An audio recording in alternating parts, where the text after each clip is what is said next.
हरिओम। आप सभी का संस्कृत की कक्षा में हार्दिक स्वागत है। आज हम लोग पढ़ेंगे अभ्यास 23 नियम 58 से 60 तक और उकारांत शब्द रूप हम लोग पढ़ेंगे। उकारांत स्त्रीलिंग। धेनुः अर्थात होती गाय, रेणुः धूल, रज्जुः रस्सी। धेनु से लेकर रज्जु तक के जितने भी शब्द रूप हैं वो धेनु की तरह चलेंगे। सुलेखः, सुलेखः मतलब सुलेख। परिणामः अर्थात परिणाम। अंकः, अंकः अर्थात अंक।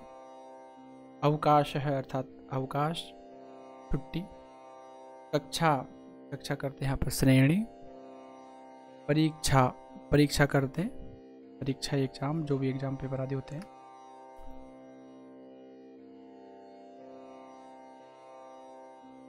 संचिका, ये संचिका लिखा है ना, ये संचिका है ना। संचिका करते होता है कॉपी। फिर लेखनी, लेखनी करते हैं पेन। मसी, मसी करते हैं स्याही। पात्रम करते हैं दावात। मित्रम करते हैं मित्र। उत्तरम करते हैं उत्तर। क्रीड़ा क्षेत्रम करते हैं क्रीड़ा क्षेत्र। मकारांत जितने भी शब्द हैं इनको हम लोग नपुंसकलिंग के शब्द कहते हैं। इन सभी के रूप फलम की जैसे चलेंगे। फलम के कैसे रूप चलते हैं? फलम फले फलानी, फलम फले फलानी। तृतीया से राम के जैसे फलेन फलाभ्याम फलैहि, फलाय फलाभ्याम फलेभ्यः, फलात् फलाभ्याम फलेभ्यः, फलस्य फलयोः फलानां, फले फलयोः फलेषु। घ उत्तीर्ण है मतलब उत्तीर्ण, अनुत्तीर्ण है मतलब फेल, उपस्थित है मतलब उपस्थित, अनुपस्थित है मतलब अनुपस्थित। धेनु रूप, धेनु से रज्जु तक धेनुवत चलेंगे। धेनु रूप कैसे चलते हैं? धेनुः धेनु धेनवः, धेनुम धेनु धेनुः। यहाँ पर गुरून बनता है लेकिन पुल्लिंग में, लेकिन स्त्रीलिंग में धेनुः बनेगा, न नहीं आएगा। तृतीया में धेन्वा धेनुभ्याम धेनुभिः। चतुर्थी में धेन्वै धेनवे धेनुभ्याम धेनुभ्यः। पंचमी धेन्वाः धेनोः धेनुभ्याम धेनुभ्यः। षष्ठी में धेन्वाः धेनोः धेन्वोः धेनूनां। सप्तमी विभक्ति में धेन्वाम धेनौ धेन्वोः धेनुषु। हे धेनो, हे धेनु, हे धेनवः। इससे धेनु शब्द के रूप चलेंगे।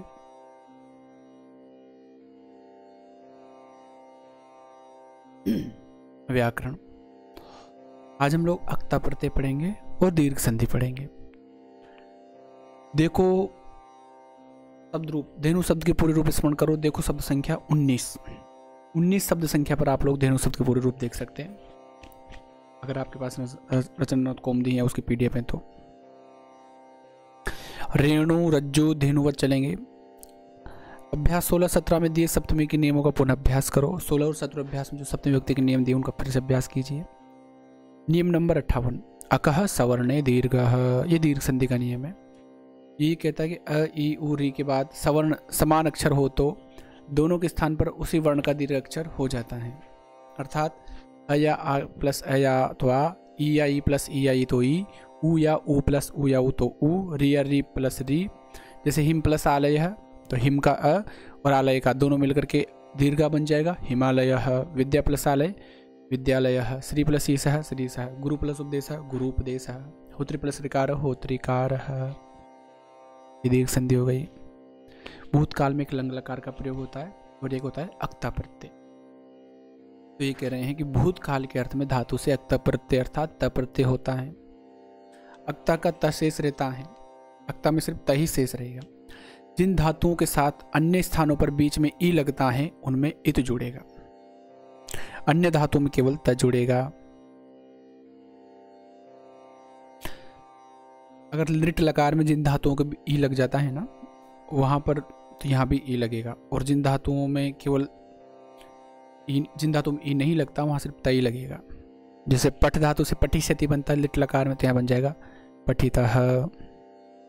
उसके अलावा और भी कुछ धातु पर लिट लकार में ई लग जाता है लेकिन इसमें नहीं लगता, वो अपवाद है। लिख धातु से लिखितः, क्रि धातु से कृतः,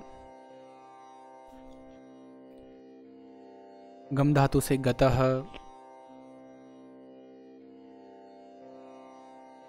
ये रूप बन जाएंगे। पट से पठितः, लिख से लिखितः, कृ से कृतः, गम से गतः। अब देखो नियम बता रहे तब प्रत्यय लगाने का। तब प्रत्यय लगाकर अनुवाद बनाने के लिए ये नियम स्मरण कर लें।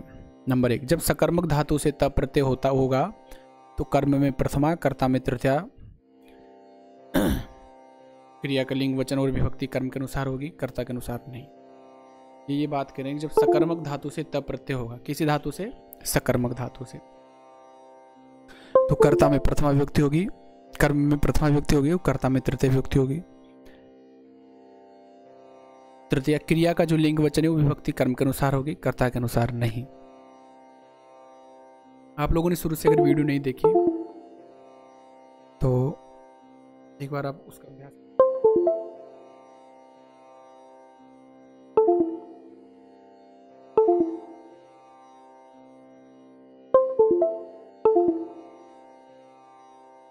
क्योंकि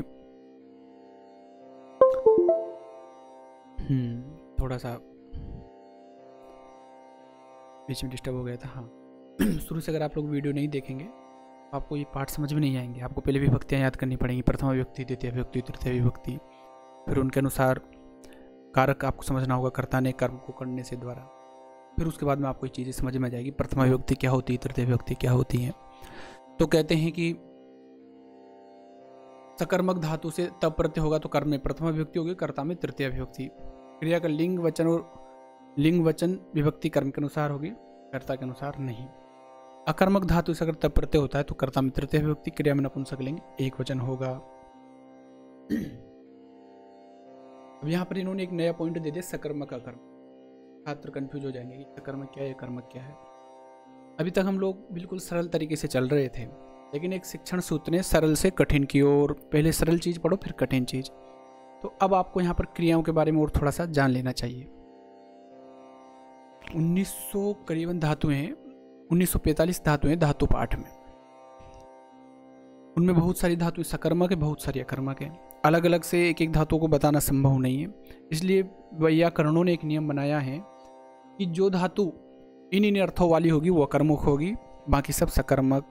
तो कौन से अर्थ वाली अकर्मक होगी? बोले लज्जा। अगर किसी धातु का लज्जा अर्थ होगा तो वो धातु अकर्मक होगी। सत्ता, स्थित रहना किसी धातु का अर्थ होगा तो वो अकर्मक होगी। जागरणम, जागना किसी धातु का अर्थ होगा तो वो भी अकर्मक होगी। वृद्धि, बढ़ना अगर किसी धातु का अर्थ होगा तो वो अकर्मक होगी। क्षय, कम होना किसी धातु का अर्थ होगा तो वो अकर्मक होगी। भय, डरना अर्थ होगा तो वो भी अकर्मक होगी। जीवित, मरण, जीवन मरणम और जीवन और मृत्यु संबंधित अकर्मक।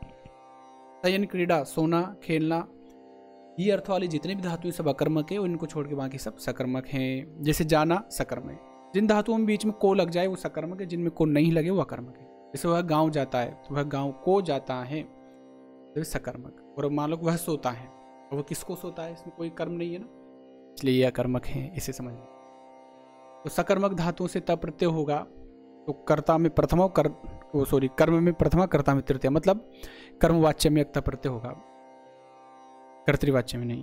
तो कर्मवाच्य का नियम ही हो जाता है कि जो कर्म होता है उसमें प्रथमा विभक्ति हो जाएगी, कर्ता में तृतीय हो जाएगी, और जो कर्म होगा उसके अनुसार ही क्रिया बनेगी। क्योंकि अब अक्ता प्रत्यय में पूरे रूप राम के जैसे चलेंगे। पुल्लिंग में पठितः, पठितौ, पठिताः, पठितम, पठितौ, पठितान, ऐसे। स्त्रीलिंग में पठिता, नपुंसकलिंग में पठितम, तो यहाँ पर कर्म प्रधान हो जाता है।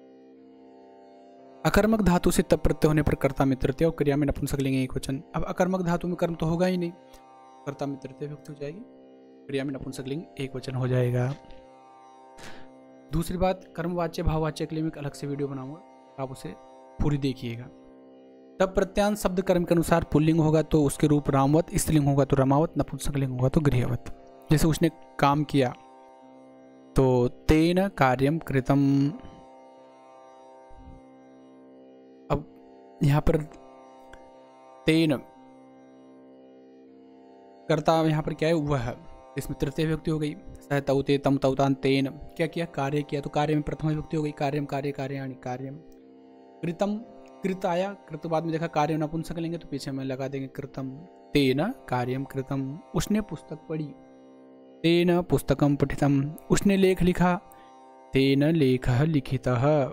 उसके द्वारा हंसा गया। तेन हसितम, अब देखो हंसना अकर्मक धातु है ना, इसलिए यहाँ पर कोई कर्म नहीं आया, सीधा नपुंसकलिंग आ गया हसितम।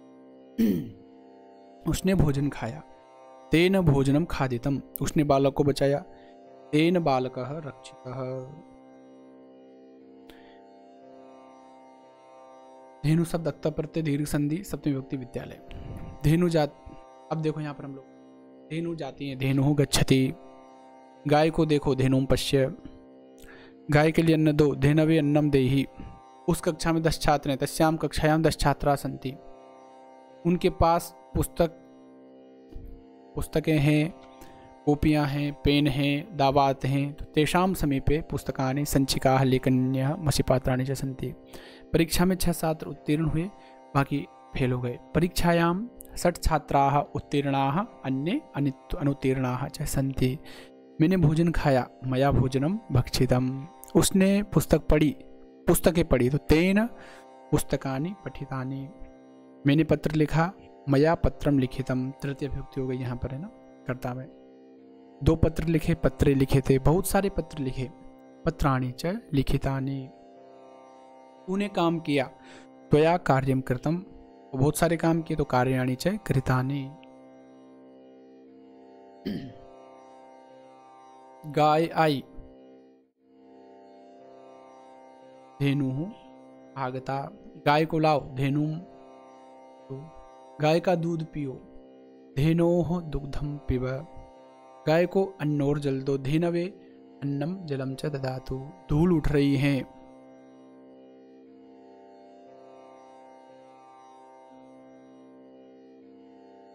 रेणु, धूल उठ रही है। रेणु उत्तिष्ठति, धूल पर न बैठो। रेणु न उपविशतु, रस्सी लाओ। रज्जुम आनेतु, यह विद्यालय है। एषः विद्यालयः अस्ति, यहाँ पर छात्र पढ़ते हैं। अत्र छात्राः पठन्ति। कक्षा में 9 छात्र उपस्थित हैं, एक अनुपस्थित है। कक्षायां 9 छात्राः उपस्थिताः सन्ति, एकम अनुपस्थितम् अस्ति। परीक्षा में 7 छात्र उत्तीर्ण हैं और एक अन्य अनुत्तीर्ण। परीक्षायां 7 छात्राः उत्तीर्णाः सन्ति, एकम अन्यम अनुत्तीर्णम् अस्ति। कॉपी पर कलम से सुलेख लिखो, संचिकायां कलमेन सुलेखम लिख। परीक्षा में अच्छे अंक प्राप्त करो। परीक्षायां सम्यक अंकान प्राप्नोतु। आज विद्यालय में छुट्टी है, अतः क्रीड़ा क्षेत्र में खेलो। अद्य विद्यालये अवकाशः अस्ति, अतः क्रीड़ा क्षेत्रे क्रीडन्तु। इन छात्रों के पास पुस्तकें, कलम, स्याही और दावात है। एतेषां छात्राणां पार्श्वे पुस्तकानि, कलमानि, मसी तथा मसी पात्राणि च सन्ति। सत्य बोलने में तत्पर हो, सत्यवदनार्थम तत्पराः भव। धर्म ग्रंथों में वेद श्रेष्ठ है, धर्म ग्रंथानाम वेदः श्रेष्ठः। बालक ने पुस्तक पढ़ी, बालकेन पुस्तकम पठितम। मैंने पुस्तकें पढ़ी, मया पुस्तकानि पठितानि। तूने काम किया, त्वया कार्यम कृतम। मैंने लेख लिखा, मया लेखः लिखितः। हमने लेख लिखे, अस्माभिः लेखानि लिखिता। सॉरी, लेख बोलेंगे। मैंने लेख लिखा, मया लेखः लिखितः। हमने लेख लिखे, अस्माभिः लेखाः लिखिताः। मैंने भोजन किया, मया भोजनम खादितम। सेनापति ने बालक की रक्षा करी, सेनापतिना बालकः रक्षितः। मेहसा अहम हितम। तूने फल खाए, त्वया फलम खादितम। मैंने ग्रंथ पढ़े, मया ग्रंथः पठितः। तो आप लोग भी अभ्यास कीजिए एक बार, और ये अभ्यास के वाक्य बनाओ, शुद्ध वाक्य में अंतर करो। यहाँ पर भी आप लोगों को